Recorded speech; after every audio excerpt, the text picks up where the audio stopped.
Hello everyone, Zane here and welcome to another Final Fantasy XIV video. Today I want to go over the weekly things that you guys can do in Final Fantasy XIV. So unlike your dailies, your weeklies can only be completed once per week and you have to wait for the reset, which is every Tuesday. Alright, so the first thing we're going to start with is the Doman Enclave.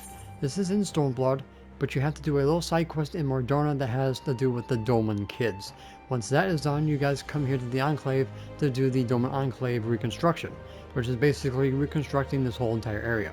This is player by player basis, so it's going to be for you only. So basically the donation box here is where you'll be depositing your items that you don't want to get an increased gratuity rate, up to a 200%, which is the maximum, and you have a weekly budget of 40,000 max. So it'll be a little bit weaker as you start out, but as you get to the max, you'll be able to get an easy 40,000 gil a week. Now, you're not really getting more gil from your items, it's because of the gratuity rate, because the items have a very small gil amount. So the gratuity rate makes it more that gives you the chance and the ability to get the weekly budget a little bit quicker. So basically you want to sell your junk that you don't want, or high ticket items that give you a lot of gil, like clear dimming materia, old materia that you don't need anymore, so on and so forth. Now, once you put something in, if you want it back, you'll have to come to the reclamation box over here. But remember that you will lose gil if you try to buy your item back. Okay? And a record of the last 100 items donated will be kept until you leave the area or log out, which you can tell by the bottom there. So be very careful what you donate to the box. So make sure you do this every single week to make sure that you get to the max, and then it'll be an easy, cool 40,000 gil each and every time. The second weekly is going to be your Wondrous Tales book with Chloe Leopold here in Idleshire. After completing the 3.0 main story quest, you'll find Keeping Up with the Leopolds somewhere around here. So basically what this is a book that will give you randomized duties and stuff like that to complete every single week. They are upon the ones that you have unlocked. That was a change that they made some time ago.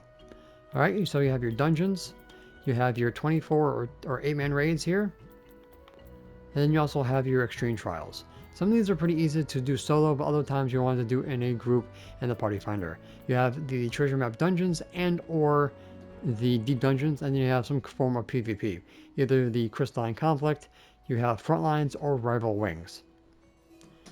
Alright, so if you have a new player and you do the duty successfully, you get a second chance point up to 9. This is where you can use a retry point, so the ones that are grayed out, you can basically retry them, but the ones that are not grayed out will take its place. So make sure that you do the ones that you can do by yourself before you're doing a retry.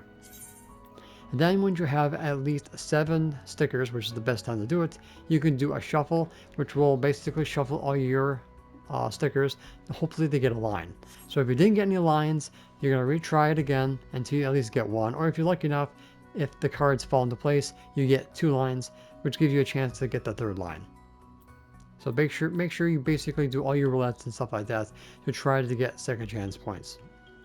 So once you have gotten your stickers open a line, you will get a reward based on what you got. So since I only got 1 line, I only can take from the 9 seals option and then the 1 line option. So for the 9 seals, it always will be the platinum piece for 10,000 gil, poetics, and then a treasure map of the highest grade, which is gargantuan.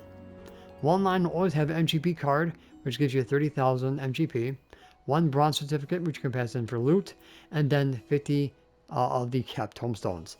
2 lines is basically the same thing, but you get 2 MGP cards, which for 50,000 MGP, and then 1 silver token, which gives you better prices, and 500 of the other elegant tomestones. Then 3 lines if you're lucky enough, 50,000 MGP cards, 1 gold certificate, which is the highest, best one to get, and then or 3 silver certificates. So basically, once you picked all those, you'll talk to Chloe. And you also must do this on a job that you can get experience. Limited jobs in the subs of hand and land cannot be passed these in. And basically it'll be half a level. So I'm going to take the poetics, and I'm going to take the certificate because I don't have any room for mathematics, and I don't need any MGP. and then it'll tell you that you don't have, you don't get experience, or you're going to cap on your tomestones, so they'll give you a chance to back out and fix that problem. And there you go. So basically talk to her again to pass in those certificates. The gold certificates is best used on these ornate gear pieces for raiders because it has 5 guaranteed melt slots, and these will go for a crap ton of gil. I'm talking about like millions upon millions of gil. Best used on the expansion release or any of the savage tier releases. You also have materia and at least 1 mount from the faux hollows, which is the full commander right next to Chloe here. Silver certificates will have framers kits, some glamour for your neck piece, earrings, some minions, as well as materia, and some glamour stuff as well, or the old ornate gear. And bronze, basically the same thing, the stupid prisms, minions, more materia, and basically that's about it. So that is your second weekly to do every single week. So next is going to be for your crafters and gatherers, your custom delivery clients, which you'll find this under timers. So you have 11 custom delivery clients that you guys can do, and you guys can glamour them after you get 5 hearts. Except for this one gives you a mount instead, and Monago doesn't have that option. Alright, so the top dog here will give you the most of your scripts, which is purple and orange currently, that will change based on your expansion. The bonus here will give you 270 purple and 211 orange. Out the bonus, it's 180 and 141. Orange scripts for this person will always be 141. Everybody else will be 120 and 180 respectively.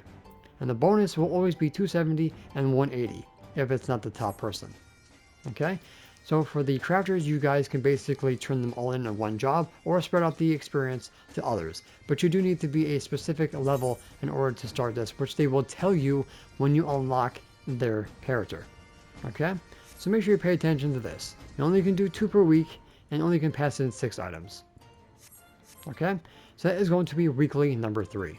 Your next weekly is going to be your hunt. Now you must be, I think, 2nd lieutenant in your grand company as well as level 50 and a rummer born to start Let the Hunt Begin, which should be with your lieutenant in each grand company that you're in. Okay, once you unlock it, that's it. All the grand companies will have it unlocked as you switch over. So each expansion will have 1 weekly B rank that you must kill. You always will get 5,000 gil and 100 of the currency of that expansion. So Rumor Born will be allied seals, Heaven's Ward and Stormblood will be Centurial Seals. Shadowbringers and Walker Dawn Trail will have your nuts. I'm not kidding. They're literally all called the Hunt Nuts. Okay? So these are the hunt currency that we'll find in the currency tab under Battle. So they always will give you the same amount of gil and rewards. Okay? If you need a good location finder, the Floop Discord or just go on floop.com, you'll find the B rank locations so you guys can easily find them instead of going around looking for that prompt that says that your mark is to the east, west, north, or south. Okay, so make sure you do the hunt in each of the expansions as you get level cap, because that's the only way you'll be able to defeat them. So that is going to be your 4th weekly that you guys can do. So your 5th weekly is going to be with your squadrons. After getting 2nd lieutenant and unlocking the challenge log, you have access to your squadrons, which is basically like trusts, but a little bit different. So your weekly is going to be through your priority missions. As you level up your squadrons, this becomes unlocked. You only can do 1, that's why it's called a weekly. So basically you're going to choose which one you want, if you can do it actually, to get rewards. Okay, so basically it's going to be the equivalent to a grade 3 free company actions, or if you're lucky enough, you'll be able to find ones that give you manuals for crafters and gatherers, which are right here. Okay, but it's going to be a little bit hard because you have to reach a attribute requirement, basically all blue, and if you don't get all blue, then there's a chance that they will fail. So you have to make sure that your squadron stats are higher than what is required for the mission to be 100% successful. I choose this one because I get a grade 3 Grand Company Steel Farming buff that I use for my Iron Man challenge. So ultimately, I would always do this one every single week. Okay, so that is going to be number 5 on my list. Number 6, and this is pretty short, the Mathematic Tomestones are all the tomestones that are in this category depending on when you're playing the game. So this is going to be your weekly capped tomestones. You only can have 450 per week. Easiest way to cap those is either by doing the hunt train, which is basically every server will have a different time when they do theirs, or you guys can do the roulettes, expert, level cap, trial, alliance, normal raid, mentor, front lines. As long as you have a level capped battle job, you guys can get it through there. Okay, so that's an easy number 6. Number 7 is going to be the Masked Carnivale and the Blue Mage log. So every week in the Blue Mage log you have standard duties and then you have prime targets. The prime targets will give you 10,000 gil, 400 allied seals, and 300 poetic. So basically like the advanced and the Masked Carnivale. And then you have your standard, which is 300 gil, 10 allied seals, and 30 poetics for just doing the reward. And then your weekly targets. And they'll be the same for all of them. Some people don't do this, but some people, if they want the achievements, will basically put up a party finder and all that. If you join the Blue Academy's Discord, they can probably help you fill in your slots if you're going for all this. The Masked Carnivale is given to you at level 50. After you've done the story, it's level 50. And you have your advanced, you have your novice, and then your moderate rewards or challenge. To know how to do these challenges, go to the bonus details, and they'll give you in detail how you can achieve these. And also they'll tell you which ones you have. So the advanced gives you 10,000 gil, 300 allied seals, 240 poetics. Novice gives you 3,000 gil, 100 allied seals, 80 poetics. And moderate gives you 5,000 gil, 150 allied seals, and 120 poetics. So this is basically how I got my allied seals to get my aetheryte tickets to teleport for free, which are these things here. Okay, so that is going to be my weekly number 7 on my list. Next is the faction report for MGP in the Gold Saucer with the guild master from the Weavers Guild. He pretends it's not him, but we know it's him. So talk to him for the Fashions Challenge of the Week. Now you get a description of what they're looking for. It's kind of vague, but if you check out Mioni's channel on YouTube every Friday, he does the fashion report for you guys. Okay, so today is going to be daily casual attire for the body, legs, and feet. We have no idea what that entails, so we do have a bunch of people trying to figure out that. And then we have Proto Posh for the earrings. Now, to get the maximum, you just need a rank of 80 and above. So basically, 2 pieces of gear out of the 4 will give you that. But you also can mix and match dyes with gear to also get that rank as well. So you only can do this 4 attempts per week, and the judging only happens at 3 a.m. on Friday.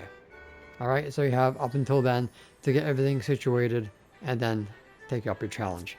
If you want to talk to this NPC here, you also got some dyes that they'll have, but some of the dyes that you require have to be bought from either the Beach Tribes in Rememberborn, the Market Board, or the Market Board area. And you also got some other things you guys can use for yourself or your free company house or personal house and stuff like that. So if you're looking for any other rewards from MGP, make sure you do this. It's 10,000 for just participating, but 50,000 for actually getting 80 and above, and also an achievement as well. So the other weekly in the Gold Saucer is the Jumbo Cactar Pot.